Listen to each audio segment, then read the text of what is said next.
थोड़ी सी डेफिनेशन लिख के, जिससे कि आपको थ्योरी आपको समझ आ जाए कि फाइनेंशियल स्टेटमेंट में क्या है। ठीक है, तो स्टार्ट करते हैं। Meaning, financial statement, final account. Financial statement को फाइनल अकाउंट बोलते हैं। Are the statement prepare at the end of the accounting period.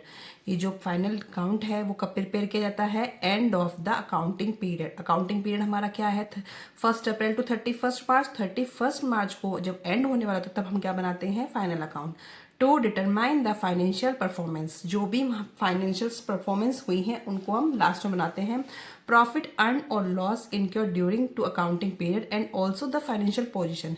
और जो एंड में हम बनाएंगे वो हमने प्रॉफिट अर्न किया है या लॉस किया है, या आपकी जो फाइनेंशियल पोजीशन वो क्या रही, वो सब हम फाइनल अकाउंट के थ्रू बनाते हैं। The term financial statement generally refer to two statement namely. तो जो फाइनल जो टर्म है फाइनेंशियल स्टेटमेंट बनाने के, उसके टू टर्म्स हैं। टू टर्म्स कौन कौन से हैं? फर्स्ट है trading and profit and loss account, इसे बोलते हैं इनकम स्टेटमेंट। और दूसरा है balance sheet, statement of financial position. तो ये टू टर्म्स हैं जिसके थ्रू आप फाइनल अकाउंट प्रिपेयर करेंगे।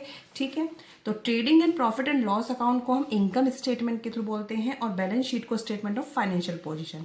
Trading and profit and loss क्यों प्रिपेयर किया जाता है? It is prepare to ascertain the result of business operation in the form of gross profit. ये क्या प्रिपेयर किया जाता है? ये रिजल्ट दिखाता है बिजनेस के जो भी हैं, किसके थ्रू? ग्रॉस प्रॉफिट के through. And net profit of the business during an accounting year. और क्या दिखाता है?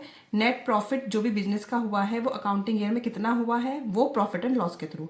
ट्रेडिंग अकाउंट ग्रॉस प्रॉफिट बताता है और प्रॉफिट एंड लॉस अकाउंट क्या बताता है? नेट प्रॉफिट बताता है, ड्यूरिंग द ईयर कितना नेट प्रॉफिट हुआ। ठीक है, आगे देखते हैं बैलेंस शीट। बैलेंस शीट क्या क्यों बनाई जाती है? Balance sheet show the financial position, assets and liabilities and owners capital of a business at the end of accounting year और on a specified data. It means balance sheet एक firm की financial position बताती है, कितनी firm के assets and liability है, firm में कितनी पार्ट जो ऑनर ने कितनी कैपिटल लगाई है, और ये at the end of accounting year में प्रिपेयर की जाती है। ठीक है, ऑब्जेक्टिव एंड इम्पोर्टेंस। अब फाइनल अकाउंट को बनाने के क्या ऑब्जेक्टिव्स हैं, क्या इंपॉर्टेंस हैं? The ultimate objective of preparing final account of any business entity is to know about its operating position and financial soundness. इसे बनाने का जो है एक मेन ही कॉज है, क्या है कि ऑपरेटिंग पोजीशन क्या है फर्म की। ऑपरेटिंग पोजीशन जो है जिससे कितना नेट प्रॉफिट आया, कितने उसके जो भी सारे आपके इनडायरेक्ट एक्सपेंसेस, इनडायरेक्ट इनकम है, उसे कैलकुलेट किया जा सकता है। और फाइनेंशियल पोजीशन क्या है बैलेंस शीट के थ्रू आप जान सकते हैं। तो ये इसका मेन ऑब्जेक्टिव है। Trading and profit and loss account. Trading and profit and loss account को बनाने के लिए जो मेन ऑब्जेक्टिव्स हैं वो क्या हैं? Determination of gross profit and gross loss. हम trading and profit and loss से क्या डिटरमाइन करेंगे? ग्रॉस प्रॉफिट फर्म का कितना हुआ। ग्रॉस प्रॉफिट में सारे डायरेक्ट एक्सपेंसेस, डायरेक्ट इनकम आती हैं, और ग्रॉस लॉस आप चेक करेंगे उससे कि आपकी इनकम कम है और एक्सपेंसेस ज़्यादा हैं तो क्या हो जाएगा? ग्रॉस लॉस होगा। तो फर्स्ट आप trading and profit and loss से क्या बना सकते हैं? Determination of gross profit and gross loss, determine net profit net loss. Profit and loss से आप क्या बनाएंगे? Net profit and net loss, क्योंकि आपके non operating expenses, non operating income, operating expenses, operating income, तो इन सब का कैलकुलेट करके नेट प्रॉफिट निकल के आता है। Comparison with the previous years profit. आप ट्रेडिंग एंड प्रॉफिट जो बनाते हैं प्रॉफिट एंड लॉस, तो इससे हम क्या कर सकते हैं? हमने इस साल का बनाया तो कंपैरिजन हो जाता है प्रीवियस ईयर से कि इस साल हमारा प्रॉफिट ज़्यादा हुआ है कि कम हुआ है। Details of expense and income. इसको बनाने का मेन कॉज ये भी है कि आपको सारे एक्सपेंस एंड इनकम की डिटेल्स मिल जाती है। Analysis through ratio. आप इसके एनालिसिस भी कर सकते हो रेशो के थ्रू। रेशो के थ्रू कैसे करेंगे कि हमने net profit gross profit ratio निकाल ली, तो ग्रॉस प्रॉफिट रेशो जो भी इसका फॉर्मूला है ग्रॉस प्रॉफिट का, ग्रॉस प्रॉफिट अपॉन में नेट सेल इनटू 100। तो कितनी सेल्स पे कितना प्रॉफिट हुआ, इतनी हमारी सेल्स थी उस पर कितना प्रॉफिट हुआ, तो उसके थ्रू जितनी भी हम रेशोज निकालेंगे उसके थ्रू हम क्या कर सकते हैं? एनालिसिस। बैलेंस शीट के थ्रू क्या होगा इसमें? बैलेंस शीट के थ्रू कितने जो क्या ऑब्जेक्टिव्स हो सकते हैं? तो फर्स्ट एसरटेनिंग फाइनेंशियल पोजीशन, तो ये तो उसका मेन ही है कि फाइनेंशियल पोजीशन को बताता है बैलेंस शीट। बैलेंस शीट से ही आप इस बैलेंस शीट प्रिपेयर करके ही आप फाइनेंशियल पोजीशन बता सकते हो कि फर्म की कितनी एसेट्स लायबिलिटी हैं, ऑनर्स ने कितनी कैपिटल लगाई है, वो सब बैलेंस शीट के थ्रू होगा।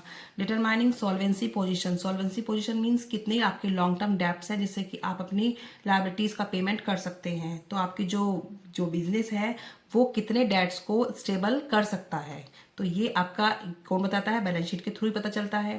कंपैरिजन विद प्रीवियस ईयर से आप कंपैरिजन कर सकते हैं कि पिछले साल हमारी बैलेंस शीट का ये था और इस बार ये है, तो आप कंपैरिजन इजीली कर सकते हैं और आपको पता चल जाएगा कि आपका बिजनेस मतलब ग्रो कर रहा है, क्या कर रहा है, ठीक है। तो बैलेंस शीट के थ्रू आप यही ऑब्जेक्टिव्स कर सकते हैं। नेक्स्ट स्टूडेंट, मैंने ये फॉर्मेट प्रिपेयर किया है, format of trading account for the year ended. ये आपको लास्ट में लिखना है, क्यों? क्योंकि ये लास्ट में ही प्रिपेयर होता है। मैंने यहाँ लिखा भी है, trading account usually cover a year, so we write it as trading account for the year ending 2000, जो भी आपका ईयर है, ठीक है। आपको ऐसे ही मेंशन करना है, trading account for the year ending, और जो आपका ईयर है वो आपको मेंशन करना ही करना है। क्यों? क्योंकि trading account and of the year he prepare होते हैं, तभी इनको फाइनल अकाउंट बोला जाता है। तो जो इसका फॉर्मेट है मैंने प्रिपेयर किया है, आपको फॉर्मेट को बस एक बार देखना है, आपको क्लियर हो जाएगा। Particular amount to opening stock, to purchase less purchase return या रिटर्न आउटवर्ड। परचेज रिटर्न भी लिखा सकता है, रिटर्न आउटवर्ड भी होगा तो परचेज में से वो माइनस हो जाएंगे। इधर बाय सेल्स रिटर्न ऑन और रिटर्न इनवर्ड, ठीक है। सेल्स रिटर्न लिखा होगा, return inward. By closing stock, to wages and salaries, to carriage inward, carriage on purchase, यहाँ पे आएगा कैरेज आउटवर्ड पर P&L में आएगा, ठीक है। Direct expenses, gas fuel and power, to freight octroi and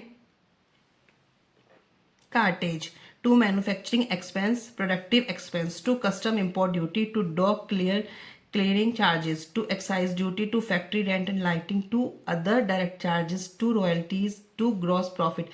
अगर आपकी ये वाली साइड ज़्यादा है, इसे माइनस करेंगे तो आपका ग्रॉस प्रॉफिट आएगा। क्यों? क्योंकि ये डायरेक्ट इनकम है और डायरेक्ट एक्सपेंसेस है। डायरेक्ट इनकम में से एक्सपेंस माइनस करेंगे तो ग्रॉस प्रॉफिट। अगर ये साइड हैवियर आ रही है और ये साइड आपकी कम आ रही है तो क्या आ जाएगा? By gross loss. और ये ट्रांसफर कहाँ होगा? फिर आपका P&L अकाउंट में। P&L अकाउंट भी आपका कैसे प्रिपेयर होगा? अगर लॉस है तो वो इधर ट्रांसफर होगा डेबिट साइड, और ये है तो इधर साइड ट्रांसफर होगा क्रेडिट साइड, ठीक है। तो ये सारी आपको चीज़ें पता होनी चाहिए। जो डायरेक्ट एक्सपेंसेस हैं वो आपको आइडेंटिफाई होने चाहिए कि सारे डायरेक्ट एक्सपेंसेस मेरे कहाँ जाते हैं? ट्रेडिंग अकाउंट में, ठीक है।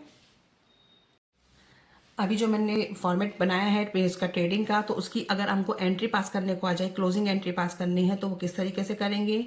Trading account debit to opening stock, purchase account to sales return, to direct expenses.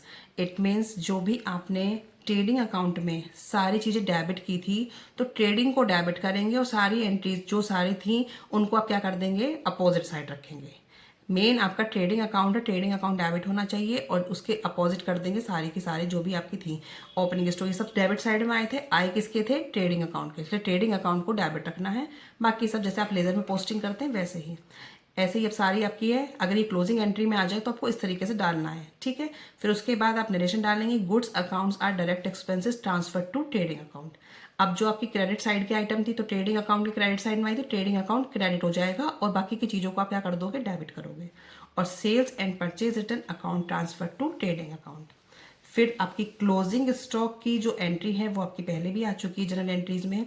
तो क्लोजिंग स्टॉक किस साइड आता है? ट्रेडिंग अकाउंट के क्रेडिट साइड में आता है। तो क्लोजिंग स्टॉक क्रेडिट साइड में आता है तो ट्रेडिंग अकाउंट क्रेडिट हो रहा है, किससे हो रहा है? क्लोजिंग स्टॉक से। तो closing stock to trading account, closing stock transfer to trading account, ठीक है। अब जो उसका भी आप क्या करेंगे? जो प्रॉफिट आया उसे कहाँ ट्रांसफर करेंगे? ट्रेडिंग अकाउंट के को। जो हमारा ग्रॉस प्रॉफिट या ग्रॉस लॉस आ रहा है उसे हमारा अगर प्रॉफिट आ रहा है तो किस साइड आएगा? ट्रेडिंग अकाउंट के डेबिट साइड में। तो trading account debit to profit and loss account. अगर हमारा लॉस आ रहा है तो ट्रेडिंग अकाउंट क्रेडिट में आएगा, profit and loss account debit to trading account. नीचे आप नरेशन डाल देना, gross profit transfer to P&L account, gross loss transfer to P&L account. तो ये दोनों